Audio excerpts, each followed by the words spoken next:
अश्री प्रमात्मने नम। विलक्षण संत, विलक्षण वाणी, परम श्रद्धेय स्वामी जी श्री राम सुखदास जी महाराज के प्रेरणाप्रद वचन। मैं लोगों को भगवान की ओब लगाने के लिए आया दूं, अपनी ओब लगाने के लिए नहीं।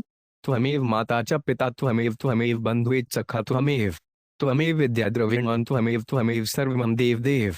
संकलन तथा संपादन राजेंद्र कुमार धवन। श्री परमात्मने नमः। विलक्षण संत, विलक्षण वाणी, तत्वज्ञ, जीवन मुक्त भगवत प्रेमी महापुरुष दो प्रकार के होते हैं, एक अवधूत कोटि के और दो आचार्य कोटि के।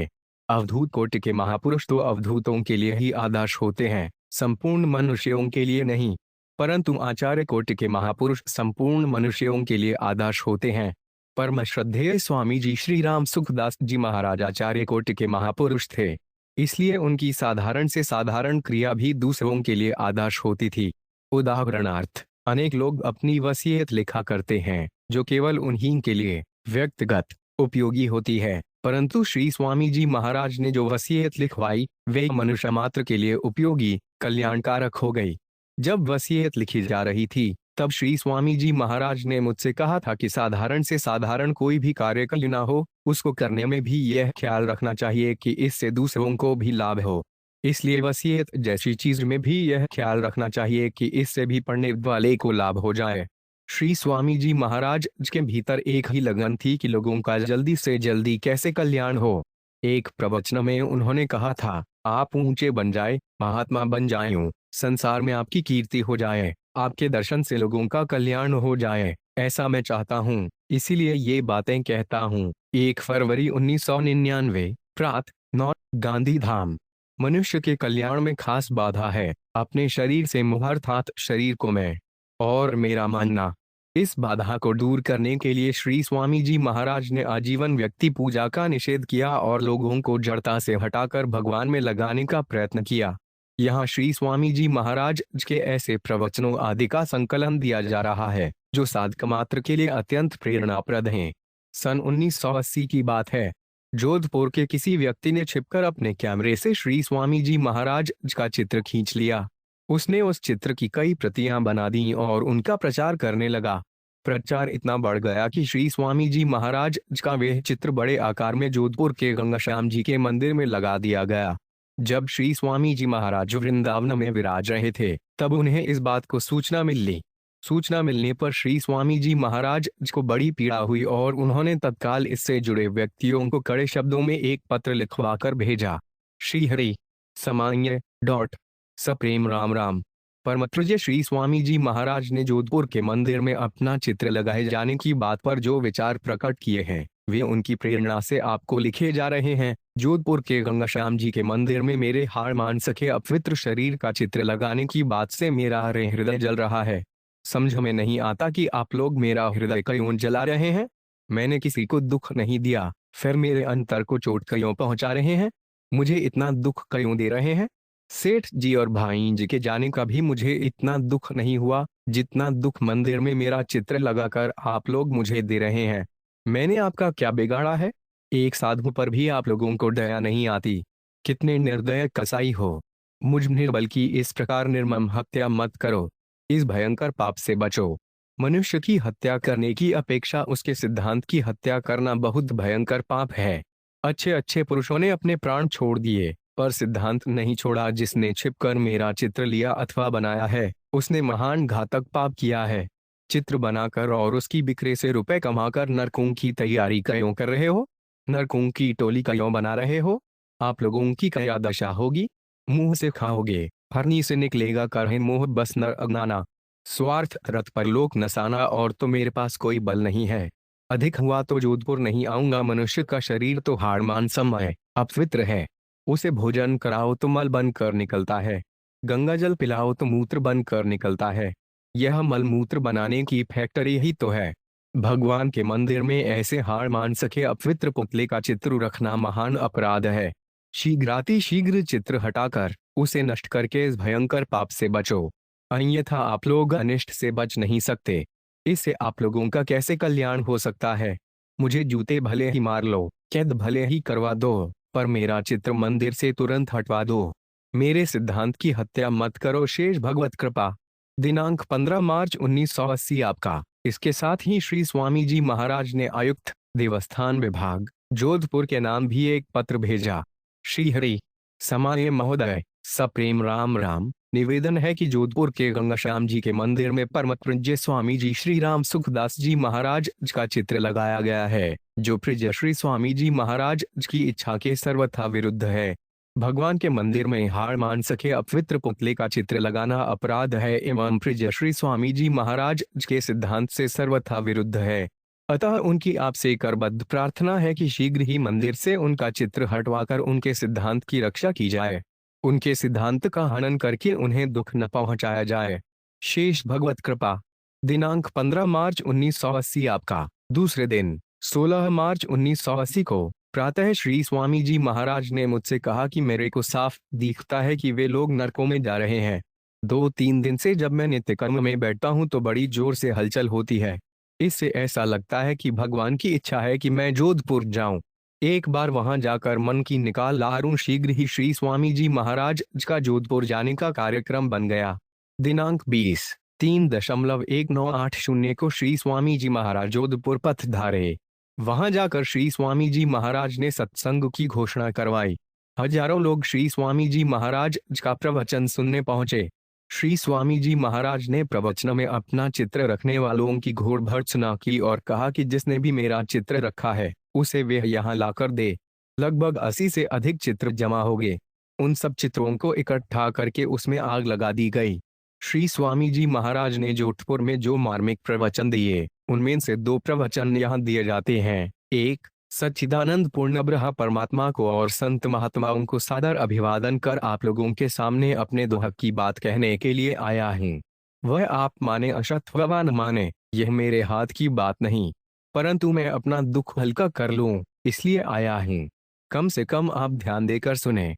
मैं बचपन से ही साधु आश्रम में हूँ। कई तरह की घटनाएं मेरे साथ घटी हैं। मेरे को कब कब दुख हुआ है, कैसे कैसे दुख हुआ है, इस पर मैंने विचार किया है। विचार करने पर मेरे सामने ऐसे 4 अवसर आए जिनमें मेरे को विशेष दुख हुआ, परंतु उन चारों की अपेक्षा भी अभी वृंदावन में मैंने जो बात सुनी उस बात से मेरे को ज्यादा दुख हुआ। यह बात मैं जानता हूँ, मानता हूँ, कहता हूँ, सुनता हूँ, पढ़ता हूँ और विचार भी करता हूँ कि आदमी को दुख नहीं होना चाहिए। दुख दूर करने की क्या क्या बातें हैं, ऐसी बहुत सी बातें भी मैंने पढ़ी और समझी हैं तथा उनको काम में भी लाया है। उन बातों से किंचन मात्र भी दुख नहीं रह सकता। दुख मिट सकता है और मिटता भी है। इतना माने पर भी अब की बार मेरे को घोर दुख हुआ है। उसका क्या कारण है वह सब आप लोगों के सामने कहने का मन नहीं करता, परंतु थोड़ी सी बात मैं कह दूं। मेरा दुख मेरा व्यक्तिगत नहीं है। मेरी क्या दशा होगी, क्या गति होगी, इस बात को लेकर बिल्कुल दुख नहीं है, परंतु हमारे भाइयों की बहनों की क्या दशा होगी, इस बात को लेकर दुख है। उस दुख को, जलन को आप कृपा करके मिटाओ तो मिट सकती है। इसीलिए मैं अपना कर्तव्य समझकर यहाँ आया हूँ कि आप लोगों के सामने अपने मन की भाष निकाल दूं, अपने मन का दुख प्रकट कर दूं। नीति में ऐसा आता है कि किसी के मन में दुख हो तो उसको अपने पूज्यजन के सामने अथवा अपनी प्रिय स्त्री के सामने अथवा विश्वास पात्र सेवक के सामने कह दे और मन हल्का कर ले। आप लोग हमारे मित्र हैं, स्नेह रखने वाले हैं, इसलिए आप लोगों को कहकर मैं अपना मन हल्का कर लूं। जोधपुर को मैं संवत 1972 सन 1915 से जानता हूँ। उस समय चातुर्मास में मैं यहाँ था, परंतु आप लोगों के सामने इतना विशेष रूप से संपर्क में नहीं आया। संवत 2008 सन 1951 में मैंने यहाँ पहली बार चातुर्मास किया। उसके बाद जोधपुर से मेरा विशेष संपर्क रहा है। आप यह जानते हैं कि मैं चरण नहीं छुआता। व्याख्यान देते हुए ऊंचा आसन ग्रहण करने में भी मेरे को संकोच होता है। नयात के नोहरे जोधपुर में व्याख्यान देते समय जब पाटा देकर मेरे को ऊपर बैठाते तो मैं किसी न किसी को अपने पास ऊपर बैठाता, चाहे वह गृहस्थी का ना हो। अकेले ऊपर बैठने में मेरे एको शर्म आती है। मैं शरीर को पुजवाना नहीं चाहता हूँ। मैं यह नहीं कहता कि मैं विरक्त हूँ, त्यागी हूँ, परंतु शरीर को पुजवाना मैं अच्छा नहीं समझता, खराब समझता हूँ। इससे जीव का कल्याण नहीं होता। मैं जो ये बातें बता रहा हूँ ये केवल मेरी व्यक्तिगत बातें हैं। मेरा दूसरों पर बिल्कुल आक्षेप नहीं है। आपसे हाथ जोड़कर प्रार्थना करता हूँ कि दूसरे आदमी को सामने न रखें। मेरी बात मेरे तक ही सीमित रखें कि यह अपनी बात कह रहा है, अपना दुख दूर करना चाहता है, इसके ऊपर हम दया करें। मेरे ऊपर आप दया करें, बाकी आप जैसा करें, आपकी मर्जी। मैं अपनी व्यक्तिगत बात कहता हूँ। मैंने यह सिद्धांत मान रखा है कि शरीर पूजनीय नहीं है। रामायण में आया है, क्षिति जल पावक गगन समीरा, पंच रचित अति अधम शरीरा, मानस के पशकिंदा 011।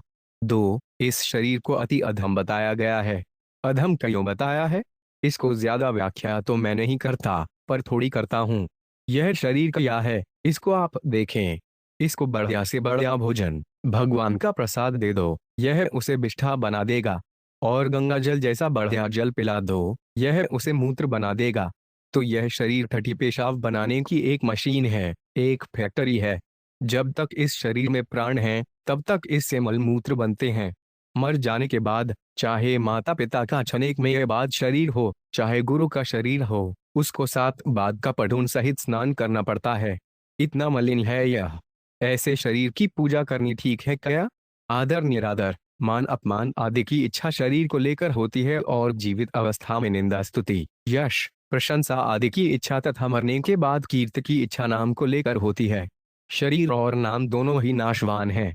इनके मुंह में फंसा हुआ आदमी अपना कल्याण कभी नहीं कर सकता। यह शास्त्रों का, सनंत महात्माओं का सिद्धांत है। कारण कि शरीर, रूप और नाम ही संसार है। इससे ही हमें मुक्ति पाना है, छुटकारा पाना है। इसलिए मनुष्य को चाहिए कि कम से कम अपने शरीर का पूजन न करवाए, शरीर का उपासक न बने। यह शरीर ही पूजनीय है। यह असुराज विरोचना का मत है। छांदोग्योपनिषद 8:4। अतः शरीर की उपासना करना राक्षसों का मत है, सज्जनों का मत नहीं है, साधुओं का मत तो है ही नहीं। सिद्ध तो मान ही नहीं सकते, क्योंकि वे गुणातीत होते हैं। वे शरीर के मोह में नहीं फंसते। शरीर में तो प्राण रहते हैं, पर शरीर का चित्र निष्प्राण होता है, मुर्दा होता है। उस चित्र को घर में रखना, उसका आदर करना, उसकी पूजा करना कहाँ तक उचित है? आप जरा विचार करें। ये बातें मैं मेरे लिए कहता हूँ, और उनके लिए नहीं। मैं इस विषय का विशेष विवेचन नहीं करना चाहता। मेरे एको संकोच होता है, परंतु आफत आ गई, इसलिए कहना पड़ता है। आप बहुत बड़ा अन्याय करते हैं। कम से कम इससे मेरे को दुख होता है। मेरी उम्र में इतना दुख पहले हुआ हो, हृदय में इतनी जलन हुई हो, मुझे याद नहीं है। इसका पाप उसको लगेगा जिसने मेरा उच्चित्र उतारा है, जिसने इसके लिए प्रेरणा को है। दूसरा, उसको पाप लगेगा जो इस चित्र का प्रचार कर रहे हैं, रुपया ले लेकर बेच रहे हैं। एक वाक्य आता है, प्रतिष्ठा सुक्री विष्ठा, नारद प्रबतराजक 05। प्रतिष्ठा सुअर की विष्ठा के समान है। सुअर मनुष्यों की विष्ठा खाता है, इसलिए सुअर की विष्ठा विष्ठा की भी विष्ठा हुई। शरीर विष्ठा पैदा करने की फैक्ट्री है, इसलिए शरीर का चित्र विष्ठा की भी विष्ठा है। जड़ से भी जड़ है, महान नीच चीज है। उस चित्र का पूजन करके आप भला चाहते हैं, उसमें आपका भला नहीं है। इस बात की मेरे भीतर जलन है। इसलिए आप कृपा करें, जिनके पास मेरे चित्र हों, वे सब चित्र लाकर मेरे को दे दें। मैं रुपए रखने वाले से प्रार्थना करके उनका रुपया दिला दूंगा। मैंने विचार किया कि सभा में कहूंगा कि भाई, मैंने आपका क्या कसूर किया है? आपको मैंने क्या दुख दिया है? मैंने कौन सा अपराध किया है जिसका दंड मेरे को दिया जा रहा है? अगर मेरे द्वारा आपका कोई कसूर हुआ हो तो मैं इतने आदमियों के सामने दंडवत करके माफी मांग सकता हूँ। आपके चरण छूकर नमस्कार कर सकता हूँ। ऐसा करने में मेरे को शर्म नहीं आती। परंतु मेरी जानकारी में मैंने कोई अपराध किया नहीं। भूल में हो गया हो तो माफी मांग लेता हूँ। आप सब भाई बहन मेरे को माफो दे दें, परंतु मेरे को ऐसा दुख न दें, इतनी कृपा आप करें। मैं मानता हूँ और जानता भी हूँ कि आप सेवा करना चाहते हैं, आपका भाव सेवा करने का है। आप में दिखावटीपन नहीं है, पर आप भूल से यह अपराध कर रहे हैं। एक पाप होता है, एक अपराध होता है। दूसरे की हत्या करना, चोरी करना आदि पाप कहलाते हैं, और किसी के अंतःकरण को ठेस पहुंचाना, दुख देना अपराध कहलाता है। पाप तो दंड भोगने से, नरक भोगने से, 84 लाख योनियां भोगने से दूर हो जाएगा, पर अपराध दूर होना मुश्किल है। अपराध दंड से दूर नहीं होता, प्रत्युत जिसका अपराध किया है वही माफ करे तो दूर हो सकता है। मैंने संत महात्माओं से सुना है कि पापी की मुक्ति तो हो सकती है, पर जब तक कर्जा देने वाला माफी न कर दे, तब तक कर्जदार की मुक्ति नहीं हो सकती। इसलिए मैंने बहुत बार कहा है कि संसार में माँ के समान कोई भी हमारा हित करने वाला नहीं है। माँ जन्म देती है, छोटे से छोटा और बड़े से बड़ा काम माँ करती है। इसलिए सबसे पहले माँ पूजनीय होती है। उपनिषदों में पढ़ाई पूरी करने के बाद गुरुवार शिष्यों को शिक्षा देते हुए सबसे पहले माँ का नाम लेते हैं। मातृदेवो भव, पितृदेवो भव, आचार्य देवो भव, अतिथि देवो भव। तैत्तिरीयोपनिषद 15:11। तुम माता में देव बुद्धि रखने वाले बनो, पिता में देव बुद्धि रखने वाले बनो, आचार्य में देव बुद्धि रखने वाले बनो, अतिथि में देव बुद्धि रखने वाले बनो। उस माँ का कितना अपराध हमने किया है, इसकी गिनती नहीं है। माँ की सेवा करके उसका सब का सब कर्जा हम उतार दें, यह असंभव है। परंतु माँ की प्रसन्नता ले लें तो सब कर्जा माफ हो जाता है। कितनी सुगम बात है। माँ के हाथ का बनाया हुआ भोजन कर लो, उसके चरणों में गिर जाओ, उसका कहना मान लो तो इतने में माँ प्रसन्न हो जाएगी, आशीर्वाद देने लगेगी। इतने से माँ ऋण चुक जाता है, नहीं तो जहां जाओ माँ का ऋण रहेगा। अपराध का दंड बड़ा होता है। मेरे मन में यह बात आई कि लोगों ने भूल से यह अपराध किया है, दुख देने के लिए नहीं किया है। कोई मेरे को दुख देना चाहता है, ऐसा मेरी दृष्टि में नहीं दिखता। कोई दुख देना चाहता छप्पन हो तो मेरे को पता भी नहीं है। मैं अपनी दृष्टि की बात ही कह सकता हूँ। शरीर का चित्र लेकर आप लाभ लेना चाहते हैं, यह कितनी बुरी बात है। इस विषय में एक व्यक्ति की बात विशेषता से सुनी है, दूसरों की इतनी नहीं सुनी है। वह आज यहाँ नहीं है, ऐसा मैंने सुना है। दो बड़े अपराधी हैं, एक तो वे जिसने छिपकर मेरा चित्र उतारा, और दूसरा वे जिसने उसका प्रचार किया। भगवान का मंदिर दिव्य देश माना जाता है। उस दिव्य देश में मेला पैदा करने की मशीन, शरीर, देश का चित्र रख देना कितनी बुरी बात है। मेरे को बड़ा दुख हुआ कि भाई लोग यह क्या कर रहे हैं। भाई बहन भगवान के दर्शन करने मंदिर में जाए और उनके सामने मेले की मशीन का चित्र रख दिया जाए। क्या उन लोगों ने सोचा है कि क्या दशा होगी? उनकी इस बात को लेकर मेरे को जलन होती है। अब मैं कहता हूँ कि जिनके भी पास चित्र हों, वे सब लाकर हमारे को दे दें और अपना अपना पैसा ले लें। आपका नुकसान नहीं होना चाहिए। फिर आगे से ऐसी चेष्टा बिल्कुल न करें। चित्र को लेकर आप ऐसा पैदा करते हैं, कितने दुख की बात है। पैसों के विषय में एक बात याद आ गई, आपको समझा दूं। यह मेरी शक्ति से बाहर की बात है। जने मान रखा है, पढ़ रखा है, सुन रखा है कि संसार में रदी से रदी चीज पैसा है। ऐसी रदी चीज कोई नहीं है। मैला भी, कूड़ा करकट भी, विष्ठा भी, पेशाब भी इतनी खराब चीज नहीं है। वह पैसा जिनके मन में ऊंचा स्थान पा गया, उसका उद्धार होना मुश्किल है। गीता ने कहा है कि जो भोग तथा ऐश्वर्य में आसक्त हैं, उन मनुष्यों की परमात्मा में एक निश्चय वाली बुद्धि नहीं होती। भोग्याश्वर्य प्रसक्तान अंतःपहत चित साम व्यवसायत्मिका बुद्धि समाधान विधीयते। गीता 2:44। तात्पर्य है कि जिनका मन सुख भोग में तथा धनादि पदार्थों का संग्रह करने में ही लगा हुआ है, वे मेरे को परमात्मा का ही दर्शन करना है, परमात्मा को ही प्राप्त करना है, ऐसा दृढ़ निश्चय भी नहीं कर सकते। उन पैसों के मोह में आकर आप झूठ, कपट, बेईमानी, छल, अभक्ष भक्षण, ब्लैक मार्केट, इनकम टैक्स को चोरी, सेल्स टैक्स की चोरी आदि कितने कितने अनर्थ करते हो। यह मैं आप पर दोषारोपण करने के लिए नहीं कह रहा हूँ, प्रत्युत आप निर्दोष हो जाए इस भाव से कहता हूँ। मैं सरलता से आप लोगों के सामने प्रार्थना करता हूँ, विनती करता हूँ।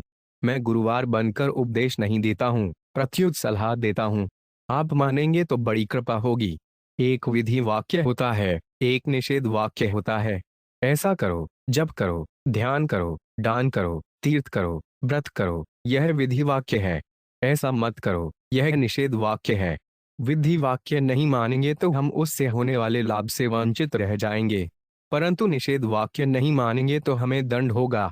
इसलिए माता, पिता, गुरुवार आदि जिस बात का निषेध करें, उसको नहीं करना चाहिए।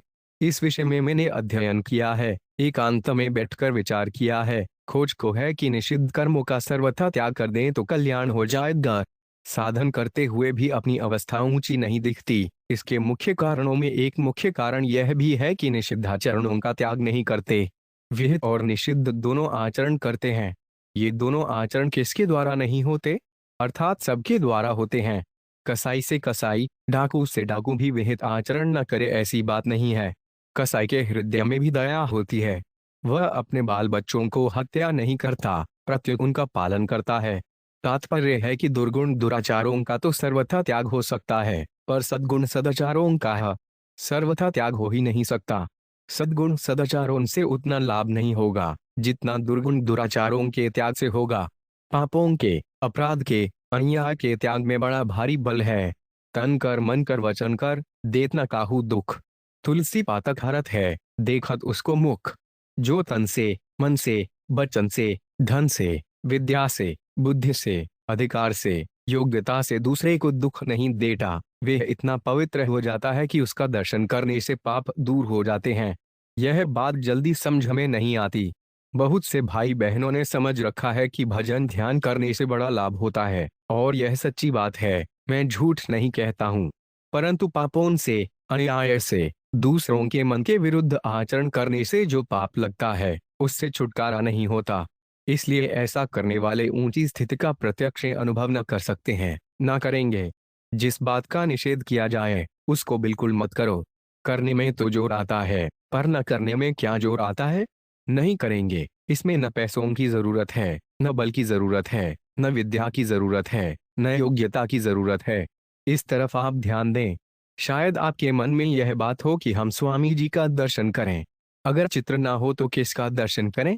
मैं कहता हूं कि ऐसे दर्शन से आपको लाभ नहीं होगा। अगर दर्शन न करें तो आपको क्या बाधा होती है? दर्शन करना हो तो सूर्य भगवान का दर्शन करें। इससे अंतःकरण पवित्र होगा। सूर्य का दर्शन करने से निरोगता आती है, ऐसा शास्त्र भी कहते हैं और प्राकृत चिकित्सा वाले भी कहते हैं। प्रत्यक्ष में सूर्य के समान न कोई हुआ है, न कोई है। भगवान का जो ऐश्वर्य, विभूति प्रकट में है, उनमें सूर्य सबसे बढ़कर है। कई लोग सूर्य का दर्शन किए बिना भोजन नहीं करते। यदि दर्शन नहीं होते तो भूखे रहते हैं और दूसरे दिन दर्शन करके भोजन करते हैं। अपने माता पिता की, गुरुजनों की सेवा करो। उनकी सेवा करो नहीं, उनका कहना मानो नहीं। कोरा चित्र, फोटो पास में रखो तो यह उनका महान अपमान, तिरस्कार है। चित्र रखने से माता पिता को क्या लाभ होगा? उनकी आज्ञा का पालन करने के समान दूसरी कोई सेवा नहीं है। आज्ञा सब नसो साहेब सेवा। मानस, अयोध्या 0301। 2. वास्तव में उनके कहने के अनुसार अपना जीवन बनाओ। चित्र रखना हो तो भगवान का चित्र रखो और उसके दर्शन करो, क्योंकि सर्वव्यापी भगवान उस चित्र में भी परिपूर्ण है, विद्यमान है। भगवान सब जगह हैं तो चित्र में, मूर्ति में भी हैं। संत महात्माओं ने अपने सिद्धांत के आगे शरीर को कुछ नहीं समझा। ईसा ने क्रॉस पर चढ़ना स्वीकार कर लिया, पर अपने सिद्धांत का नाश नहीं होने दिया। मंसूर ने सूली पर चढ़ना स्वीकार कर लिया, पर अपने सिद्धांत से टस से मस नहीं हुआ। कारण कि सनातनों को अपना सिद्धांत जितना प्यारा होता है, उतने अपने प्राण भी प्यारे नहीं होते। जिस सिद्धांत से दुनिया का कल्याण होता है, उसकी हत्या करना कितना बड़ा पाप है। मनुष्य की हत्या से बड़ा पाप है। जीवन का कल्याण सिद्धांत से होता है, शरीर से नहीं। शरीर के द्वारा सिद्धांत का विवेचन किया जा सकता है।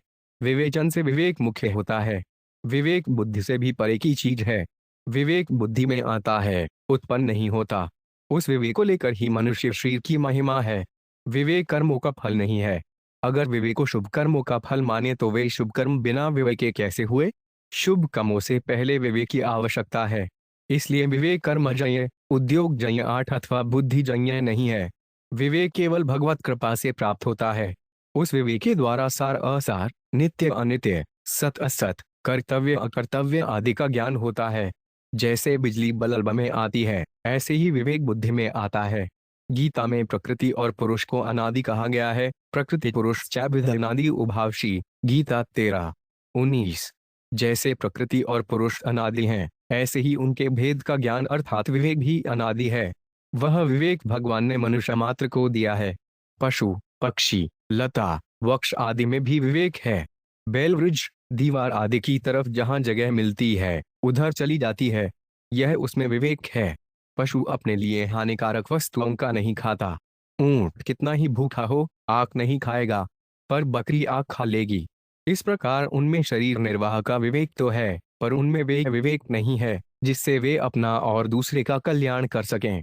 मनुष्य को भगवान ने इतना विलक्षण विवेक दिया है कि उस विवेको काम में लेकर वे अनंत ब्रह्मांडों की रचना करने वाले भगवान को भी नाच नचा सकता है। ताहे अही ईर की छुहारियां छछिया बाहर छाछ पर नाच नचावे भगवान को भी अपने वश में कर सकता है। मैं तो हूं भक्तन का दास। भगत मेरे मुकुटमणि।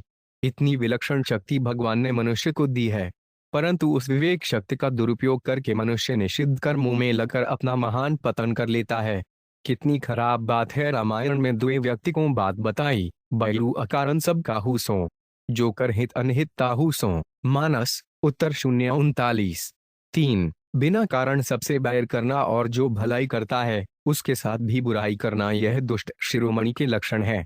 आप विचार करें, विवेक यह नहीं कहता कि शरीर बढ़िया है, उसका चित्र बढ़िया है अथवा उसकी पूजा बढ़िया है। जो लोग मूर्ति पूजा का निषेध करते हैं वे समझते नहीं। जो शरीर को सजाते हैं, मकान को सजाते हैं, सुंदर सुंदर श्रृंगार करते हैं, वे मूर्ति पूजा करते हैं। परंतु जो भगवान के मंदिर में जाते हैं वे मूर्ति पूजा नहीं करते, प्रत्युत भगवान की पूजा करते हैं।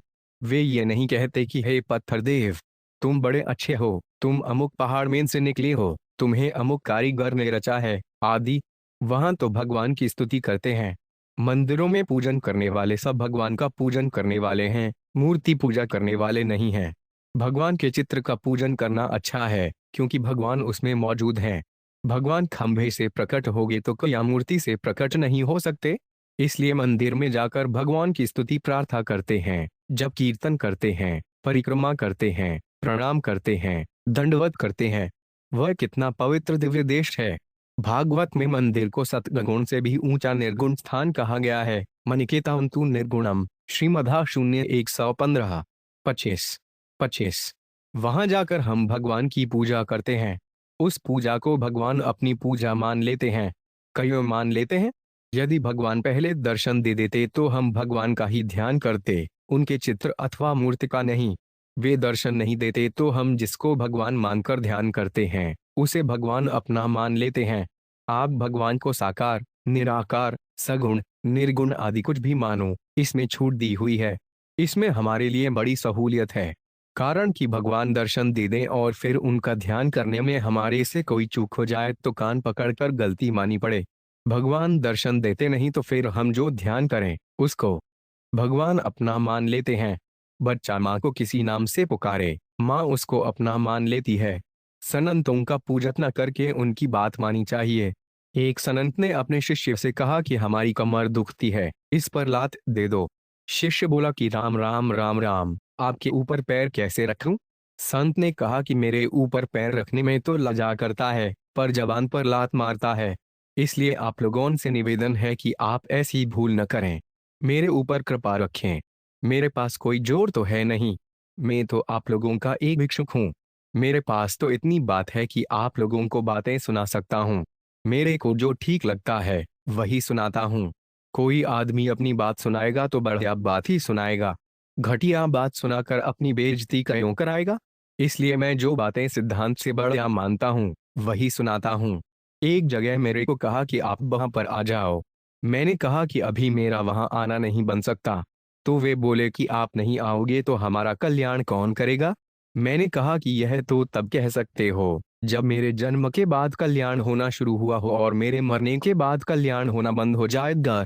परंतु जब मैं पैदा नहीं हुआ था तब भी कल्याण होता था और जब मर जाऊंगा तब भी कल्याण होगा और अभी कल्याण हो ही रहा है। यह तो सदा से होता आया है। श्रोता, भगवान ने कहा है कि संतों को मुझसे भी अधिक करके मानो, मोते संत अधिकारी लेखा। मानस अरण्य 0 36। 2 स्वामी जी, परंतु वहां संत के चित्र की अथवा उसके पूजन की बात आई हो तो बताओ। संत की बात मानेंगे नहीं पर उनके सिद्धांत में लात मारेंगे। यह संत का आदर हुआ या निरादर? यह आदर नहीं, घोर अनादर है। मैं जीते हुए शरीर की भी किसी से पूजा नहीं कराता, इस बात को आप वर्षों से जानते हैं। फिर भी उस शरीर का चित्र उतार कर पूजा करते हैं, जो विष्ठा की भी विष्ठा है, जड़ता की भी जड़ता है। चित्र बेच बेचकर पैसा इकट्ठा करना मांस की बिक्रो से भी नीचा है। ऐसे आदमियों के ऊपर दया आनी चाहिए। यहाँ रायपुर में एक संत हुए, मुरली राम जी महाराज, बड़े अच्छे महात्मा हुए। उन्होंने कहा था कि जब मैं मर जाऊंगा मेरा चबूतरा मत बनाना। परंतु उनके मरने के बाद एक सज्जन ने उनका चबूतरा बना दिया। उनका नामो निशान क्या, वंश नष्ट हो गया। उन्होंने सद्भावना से ही चबूतरा बनवाया, दुर्भावना से तो बनाया नहीं। पर संत के विपरीत काम करने का यह परिणाम हुआ। दरिया जी महाराज के एक शिष्य पूर्णनाथ जी थे। पूर्णनाथ जी का शरीर शांत हो गया तो उनका चबूतरा बनाया गया।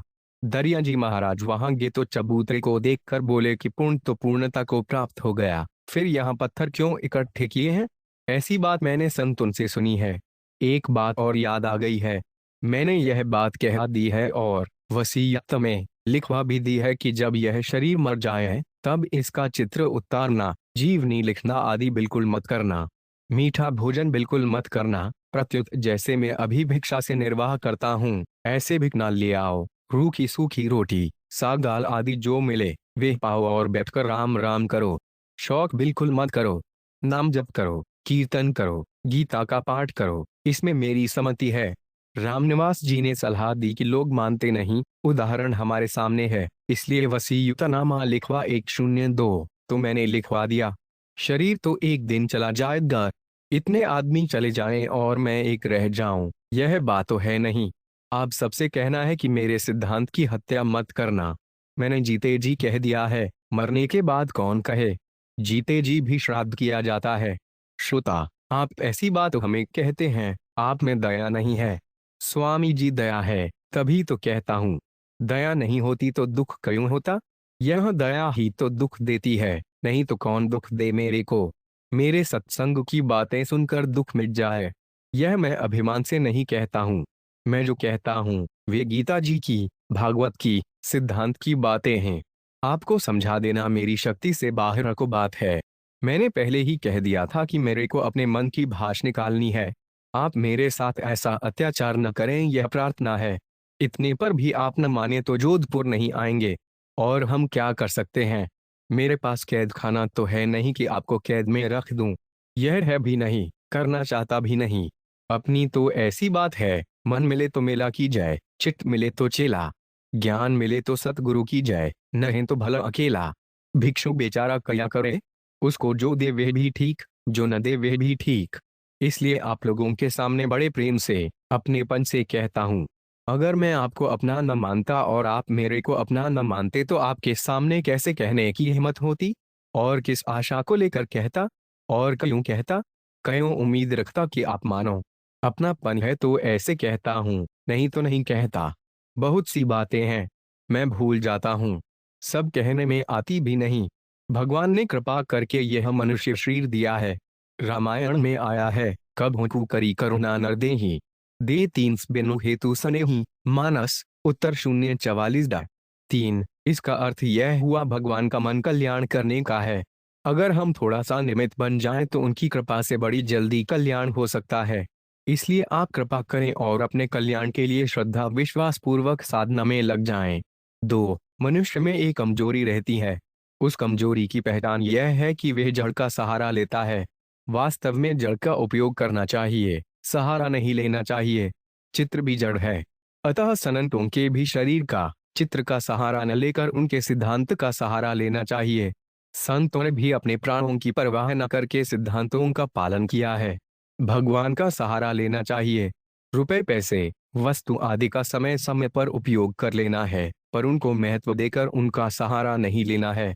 ऐसा करने में ही आपका कल्याण है, इसमें संदेह नहीं। जड़ लुभावना दिखता है तो यह आपकी कमजोरी है। इस कमजोरी को दूर करो और परमात्मा के चरणों का सहारा लो। चलते फिरते, उठते बैठते, खाते पीते हरदम उनके नाम का जप करो। जहां तक हमारे को समझ हमें आई है, हे नाथ, हे नाथ पुकारो। इससे बड़ा लाभ होगा, इसमें संदेह नहीं। शास्त्रों में संत महात्माओं की बहुत महिमा आती है, परंतु यह महिमा उनके सिद्धांतों को लेकर है। इन बल्बों से इतना प्रकाश हो रहा है तो इन बल्बों की महिमा नहीं है। महिमा बिजली घर से संबंध होने की है। बिजली से संबंध ना हो तो न ये बल्ब प्रकाश करेंगे, न यंत्र काम करेंगे।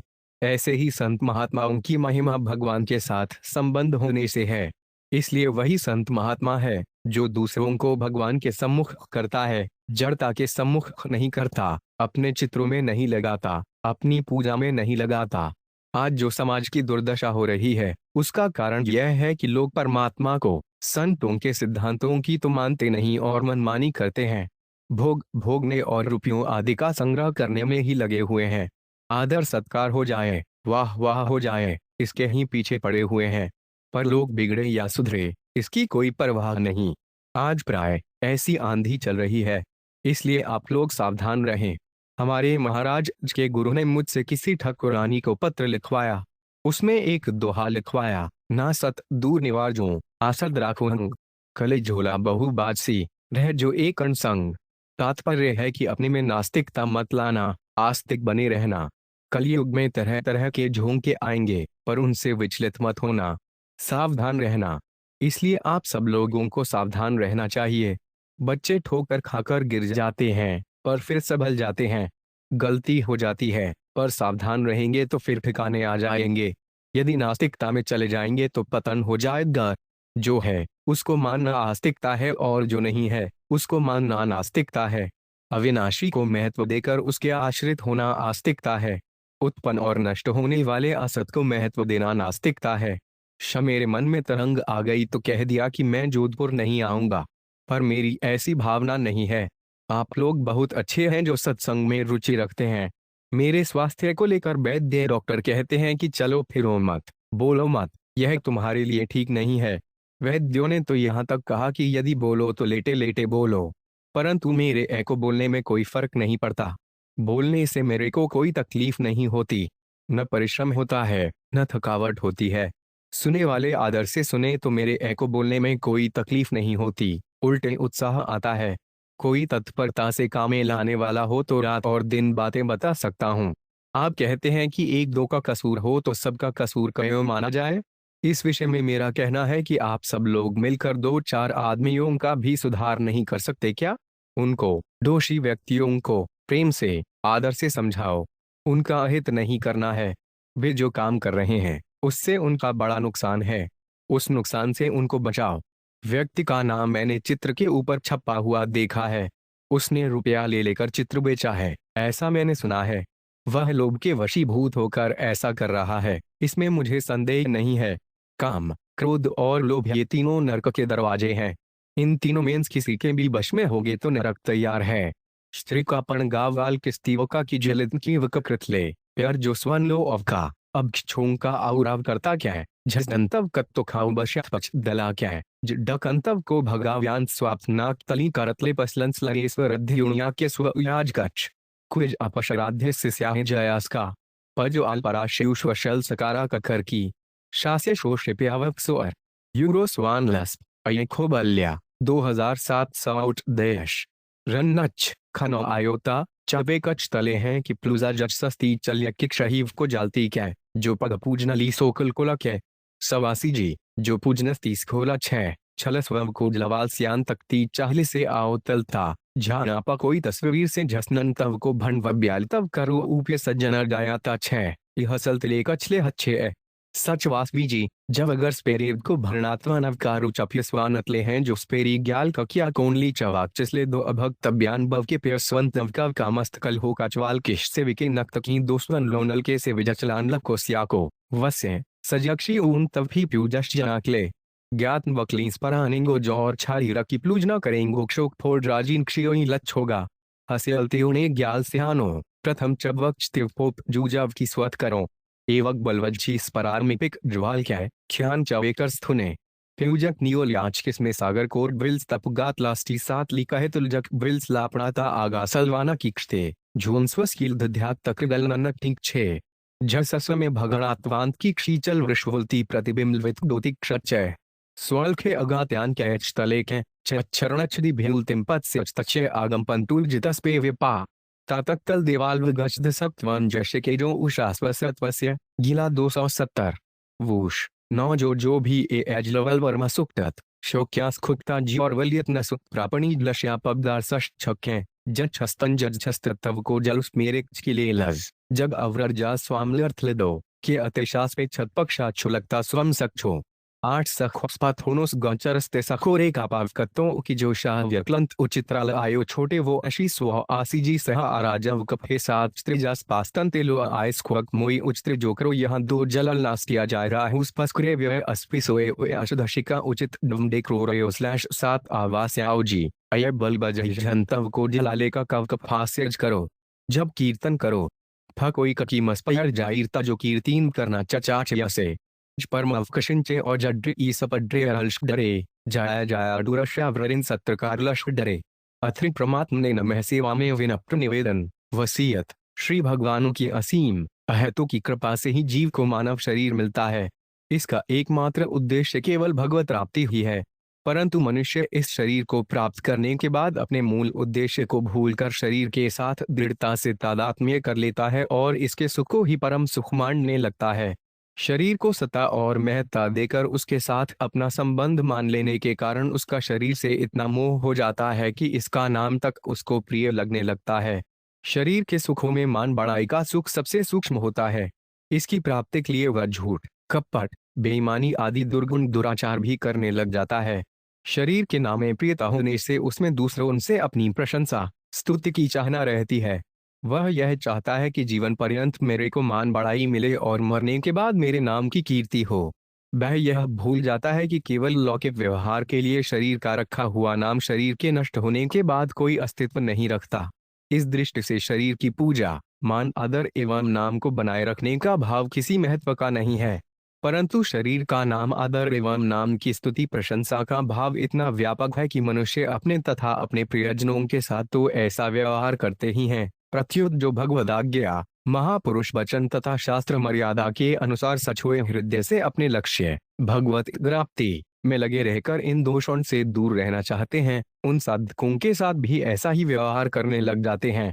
अधिक क्या कहा जाए, उन साधकों का शरीर निष्प्राण होने पर भी उसकी स्मृति बनाए रखने के लिए वे उस शरीर को चित्र में आबद्ध करते हैं एवं उसको बहुत ही साज सजा के साथ अंतिम संस्कार स्थल तक ले जाते हैं। विनाशी नाम को अविनाशी बनाने के प्रयास में वे उस संस्कार स्थल पर छतरी, चबूतरा या मकान, स्मारक आदि बना देते हैं। इसके सिवाय उनके शरीर से संबंधित एक पक्षीय घटनाओं को बढ़ा चढ़ाकर उनको जीवनी, संस्मरण आदि के रूप में लिखते और प्रकाशित करवाते हैं। कहने को तो वे अपने आप को उन साधकों का श्रद्धालु कहते हैं, पर काम वही करते हैं जिसका वे साधक निषेध करते हैं। श्रद्धा तत्व अविनाशी है, अतः उन साधकों के अविनाशी सिद्धांतों तथा वचनों पर ही श्रद्धा होनी चाहिए, न कि विनाशी देह या नामे। नाशवान शरीर तथा नामे तो मोह होता है, श्रद्धा नहीं। परंतु जब मोह ही श्रद्धा का रूप धारण कर लेता है तभी ये अनर्थ होते हैं। भगवान के शाश्वत, दिव्य, अलौकिक श्री विग्रह की पूजा तथा उनके अविनाशी नाम की स्मृति को छोड़कर इन नाशवान शरीरों तथा नामों को महत्व देने से न केवल अपना जीवन ही निरर्थक होता है, प्रत्युत अपने साथ महान धोखा भी होता है। वास्तविक दृष्टि से देखा जाए तो शरीर मलमूत्र बनाने की एक मशीन ही है। इसको उत्तम से उत्तम भोजन या भगवान का प्रसाद खिला दो तो वह मल बनकर निकल जाएगा तथा उत्तम से उत्तम पेय या गंगाजल पिला दो तो वह मूत्र बनकर निकल जाएगा। जब तक प्राण है तब तक तो यह शरीर मलमूत्र बनाने की मशीन है और प्राण निकल जाने पर यह मुर्दा है जिसको छू लेने पर स्नान करना पड़ता है। वास्तव में यह शरीर प्रतिक्षण ही मर रहा है, मुर्दा बन रहा है। इसमें जो वास्तविक तत्व चेतन है उसका चित्र तो लिया ही नहीं जा सकता। चित्र लिया जाता है उस शरीर का जो प्रतिक्षण नष्ट हो रहा है। इसलिए चित्र लेने के बाद शरीर भी वैसा नहीं रहता जैसा चित्र लेते समय था। इसलिए चित्र की पूजा तो असत नहीं की ही पूजा हुई। चित्र में चित्रित शरीर निष्प्राण बन रहता है, अतः हारमान समय पवित्र शरीर का चित्रित मुर्दे का भी मुर्दा हुआ। हम अपनी मान्यता से जिस पुरुष को महात्मा कहते हैं वह अपने शरीर से सर्वथा संबंध विच्छेद हो जाने से ही महात्मा है, न कि शरीर से संबंध रहने के कारण। शरीर को तो वे मल के समान समझते हैं, अतः महात्मा के कहे जाने वाले शरीर का आदर करना मल का आदर करना हुआ। क्या यह उचित है? यदि कोई कहे कि जैसे भगवान के चित्र की पूजा आदि होती है वैसे ही महात्मा के चित्र की भी पूजा आदि की जाए तो क्या आपत्ति है? तो यह कहना भी उचित नहीं है, कारण कि भगवान का शरीर चिन्मय एवं अविनाशी होता है, जबकि महात्मा का कहा जाने वाला शरीर पांच भौतिक होने के कारण जड़ एवं विनाशी होता है। भगवान सर्वव्यापी हैं, अतः बेचित्र में भी हैं, परंतु महात्मा की सर्वव्यापकता शरीर से अलग भगवान की सर्वव्यापकता के ही अंतर्गत होती है। एक भगवान के अंतर्गत समस्त महात्मा हैं, अतः भगवान की पूजा के अंतर्गत सभी महात्माओं की पूजा स्वतः हो जाती है। यदि महात्माओं के हारमान समय शरीरों की तथा उनके चित्रों की पूजा होने लगे तो इससे पुरुषोत्तम भगवान की पूजा में बाधा पहुंचेगी, जो महात्माओं के सिद्धांत से सर्वथा विपरीत है। महात्मा तो संसार में लोगों को भगवान की ओर लगाने के लिए आते हैं, न कि अपनी ओर लगाने के लिए। जो लोगों को अपनी ओर, अपने ध्यान, पूजा आदि में लगाता है वे तो भगवत विरोधी होता है। वास्तव में महात्मा कभी शरीर में सीमित होता ही नहीं। हाँ, वास्तविक जीवनी या चरित्र वही होता है जो सांगोपांग हो, अर्थात जीवन की अच्छी बुरी, सद्गुण दुर्गुण, सदाचार दुराचार आदि सब बातों का यथार्थ रूप से वर्णन हो। अपने जीवन की समस्त घटनाओं को यथार्थ रूप से मनुष्य स्वयं ही जान सकता है। दूसरे मनुष्य तो उसकी बाहरी क्रियाओं को देखकर अपनी बुद्धि के अनुसार उसके बारे में अनुमान मात्र कर सकते हैं, जो प्रायः यथार्थ नहीं होता। आजकल जो जीवनी लिखी जाती है उसमें दोषों को छिपाकर गुणों का ही मिथ्या रूप से अधिक वर्णन करने के कारण वह सांगोपांग तथा पूर्ण रूप से सत्य होती ही नहीं। वास्तव में मर्यादा पुरुषोत्तम भगवान श्री राम के चरित्र से बढ़कर और किसी का चरित्र क्या हो सकता है। अतः उन्हीं के चरित्र को पढ़ना सुनना चाहिए और उसके अनुसार अपना जीवन बनाना चाहिए। जिसको हम महात्मा मानते हैं उसका सिद्धांत और उपदेश हो श्रेष्ठ होता है, अतः उसी के अनुसार अपना जीवन बनाने का यत्न करना चाहिए। उपरयुक्त सभी बातों पर विचार करके मैं सभी परिचित संतों तथा सद्गृहस्थों से एक विनम्र निवेदन प्रस्तुत कर रहा हूँ। इसमें सभी बातें मैंने व्यक्तिगत आधार पर प्रकट की है, अर्थात मैंने अपने व्यक्तिगत चित्र, स्मारक, जीवनी आदि का ही निषेध किया है। मेरी शारीरिक असमर्थता के समय तथा शरीर शांत होने के बाद इस शरीर के प्रति आपका क्या दायित्व रहेगा, इसका स्पष्ट निर्देश करना ही इस लेख का प्रयोजन है। 1. यदि यह शरीर चलने फिरने, उठने बैठने आदि में असमर्थ हो जाए एवं वैद्यों डॉक्टरों की राय से शरीर के रहने की कोई आशा प्रतीत न हो तो इसको गंगा जी के तटवर्ती स्थान पर ले जाया जाना चाहिए। उस समय किसी भी प्रकार की औषधि आदि का प्रयोग न करके केवल गंगाजल तथा तुलसी दल का ही प्रयोग किया जाना चाहिए। उस समय अनवरत रूप से भगवान नाम का जप तथा कीर्तन और श्रीमद् भगवद गीता, श्री विष्णु सहस्रनाम, श्री रामचरितमानस आदि पूज्य ग्रंथों का श्रवण कराया जाना चाहिए। 2. इस शरीर के निष्प्राण होने के बाद इस पर गोपी चंदन एवं तुलसी माला के सिवाय पुष्प, इंद्र, गुलाल आदि का प्रयोग बिल्कुल नहीं करना चाहिए। निष्प्राण शरीर को साधु परंपरा के अनुसार कपड़े की झोली में 15 ले जाया जाना चाहिए, न कि लकड़ी आदि से निर्मित बैकुंठी, विमान आदि से। जिस प्रकार इस शरीर की जीवित अवस्था में मैं चरण स्पर्श, दंडवत प्रणाम, परिक्रमा, माल्यार्पण, अपने नाम की जयकार आदि का निषेध करता आया हूँ, उसी प्रकार इस शरीर के निष्प्राण होने के बाद भी चरण स्पर्श, दंडवत प्रणाम, परिक्रमा, माल्यार्पण, अपने नाम की जयकार आदि का निषेध समझना चाहिए। इस शरीर की जीवित अवस्था के, मृत्यु अवस्था के तथा अंतिम संस्कार आदि के चित्र, फोटो लेने का मैं सर्वथा निषेध करता हूँ।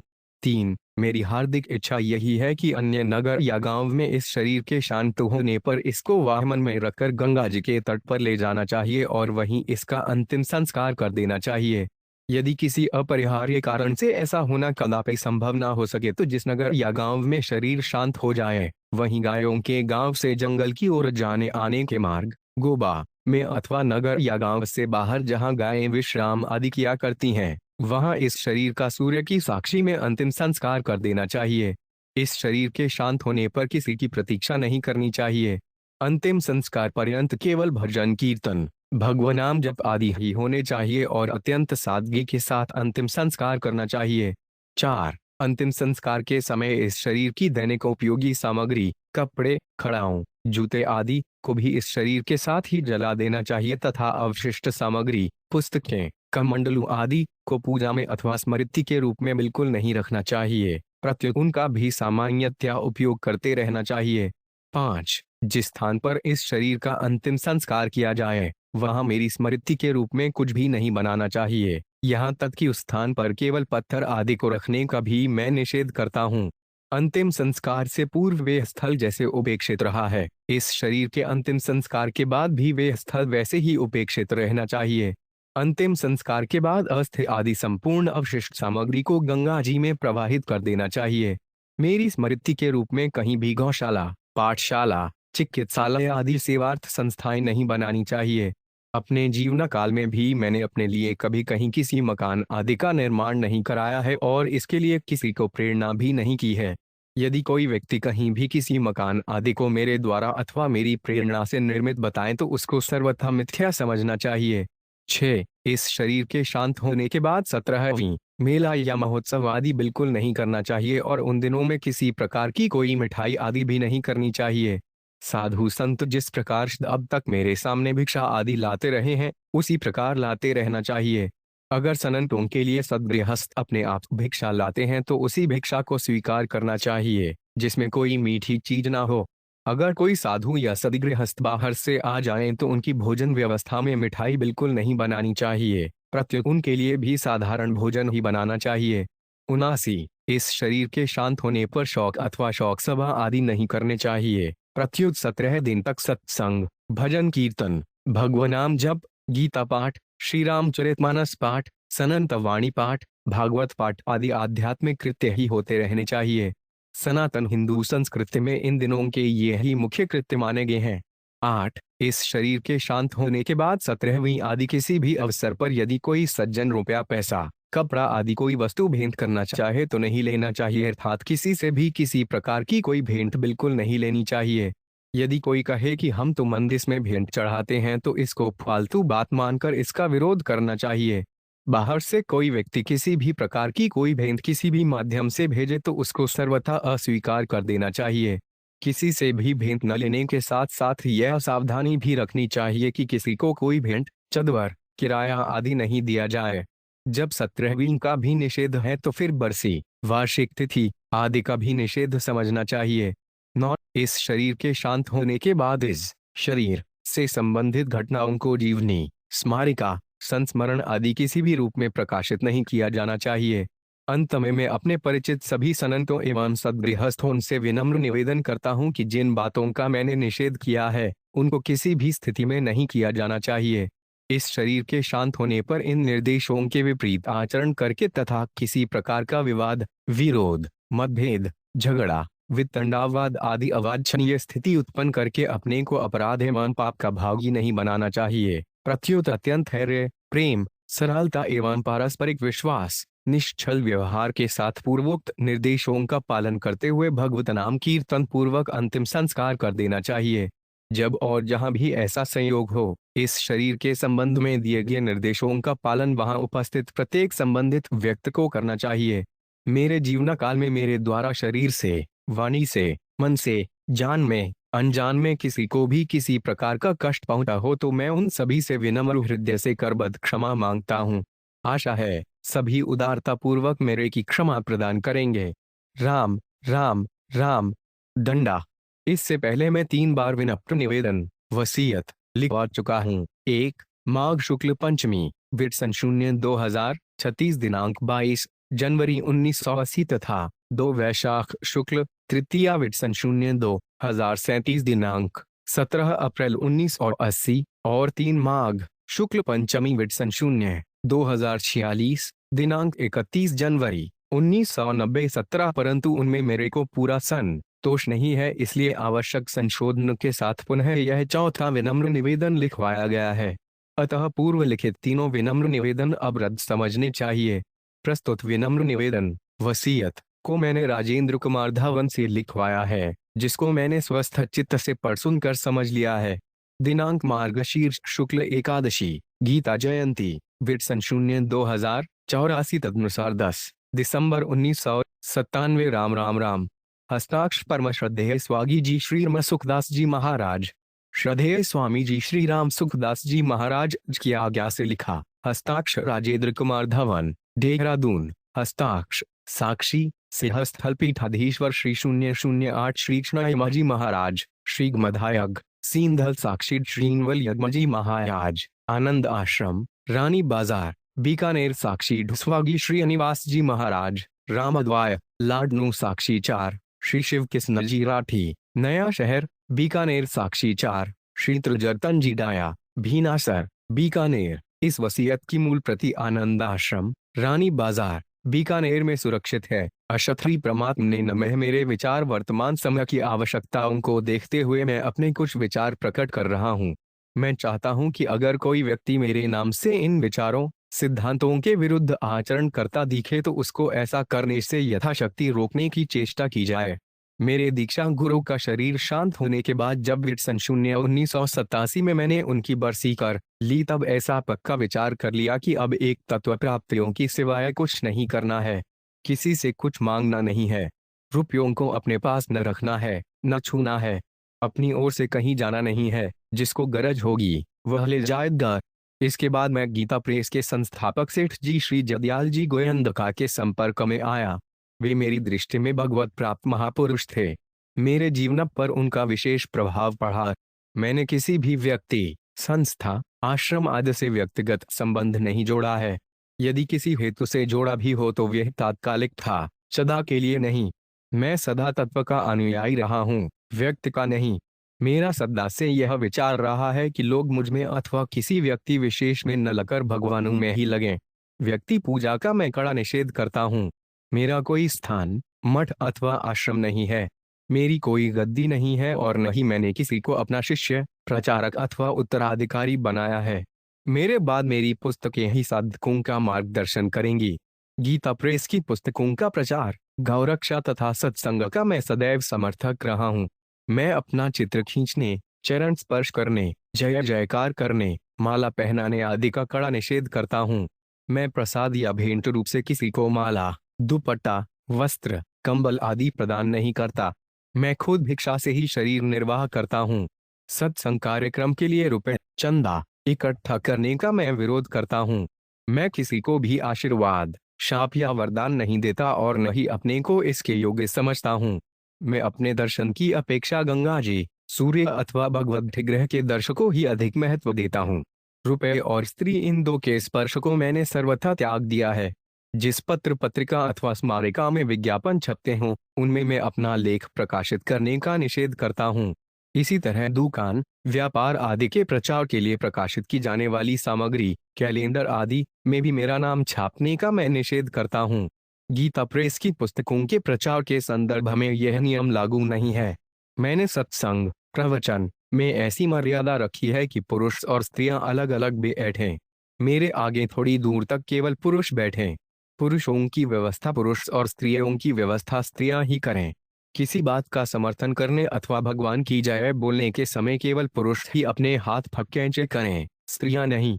मैं कर्मयोग, ज्ञयोग और भक्ति योग तीनों में मैं भक्ति योग को सर्वश्रेष्ठ मानता हूँ और परम प्रेम की प्राप्ति में ही मानव जीवन की पूर्णता मानता हूँ। जो वक्ता अपने को मैं अनुयायी अथवा कृपा पात्र बताकर लोगों से मान बढ़ाई करवाता है, झुप से लेता है, स्त्रियों से संपर्क रखता है, भेंट लेता है अथवा वस्तुएं मांगता है, उसको ठग समझना चाहिए। जो मेरे नाम से झुपे इकट्ठा करता है वह बड़ा पाप करता है। डिम्त का पाप क्षमा के योग्य नहीं ढुए। जुलाई 2002 और परमात्मा ने नमः प्रवचन सार श्रोता आप अपनी फोटो क्यों नहीं खिंचवाते? हम लोग फिर आपको याद कैसे करेंगे?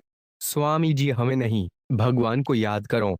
फोटो खिंचवाना इसलिए बंद किया कि लोग हमें याद करेंगे। हमें याद करने से फायदा नहीं है, फायदा भगवान को याद करने से है। जो अपनी फोटो खिंचवाता है वह भगवद्रोही है। भगवान के चिंतन में बाधा लगा देना ठीक है क्या? 11 जनवरी 2000 कौमक प्रातः 9 सूरत। श्रोता आप अपनी फोटो के लिए मना क्यों करते हैं? जब आप नहीं रहेंगे तब हम आपकी फोटो देखकर आपको याद करेंगे। जैसे भगवान की फोटो होती है तो भगवान को याद करते हैं, पूजा करते हैं। आगे आने वाली पीढ़ी भी देखेगी कि ऐसे महाराज जी थे। स्वामी जी हम ऐसे पूजा करवाना चाहते नहीं, हम इसके योग्य नहीं हैं। हम चाहते हैं कि भगवान की ही फोटो हो और भगवान का ही पूजन हो, मनुष्य का पूजन ना हो। अपनी फोटो लगाने से भगवान के चिंतन में बाधा लगेगी, विष्णु पड़ेगा। हम जितनी फोटोएं लगाएंगे उतनी भगवान की फोटोएं कम लगेंगी तो हानि ही होगी। हम अपनी तरफ से भगवान की याद में बाधा देना नहीं चाहते। भगवान को याद करने की जैसी जरूरत है वैसी हमें याद करने की जरूरत नहीं है, नहीं है, नहीं है। एक हचलामतई उन्मारक। मनुष्य का कल्याण जैसे भगवान को याद करने से होगा वैसे हमें याद करने से नहीं होगा। क्या हम भगवान के समकक्ष हैं जो भगवान की फोटो की जगह अपनी फोटो लगवाएं? अपनी फोटो का प्रचार करने को मैंने अच्छा नहीं माना है। आप मेरी मान्यता को आदर दोगे या फोटो को आदर दोगे? 3.10 2000 कौमक प्रातः 8.30 कुचामन सिटी। अभी मेरे विषय में जो कुछ कहा गया वे ठीक नहीं है। मैं नतमस्तक होकर कहता हूँ कि ऐसे महिमा के वचन मेरे को अच्छे नहीं लगते। वास्तव में मेरी रिश्ता है कि मैं सुन रहा हूँ। आप सब लोग क्षमा करेंगे, व्यक्ति की महिमा करना मैं अनुचित समझता हूँ। मैं इसके लायक नहीं हूँ। मेरे को शर्म आती है। मैं एक पारमार्थिक बात में चलने की चेष्टा कर रहा हूँ। तात्विक बातें मेरे को अच्छी लगती हैं, इस मार्ग में आगे बढ़ना चाहता हूँ। यह बात तो सच्ची है, परंतु मैं महिमा के लायक नहीं हूँ। इस मार्ग की रुचि मेरे मन में है, पर वह भी जैसी होनी चाहिए वैसी नहीं है। मैं देखता हूँ, विचार कराता हूँ तो मेरे में बहुत सी कमी है। कमी मैं रखना नहीं चाहता हूँ, पर अपनी शक्ति से दूर नहीं कर सकता हूँ।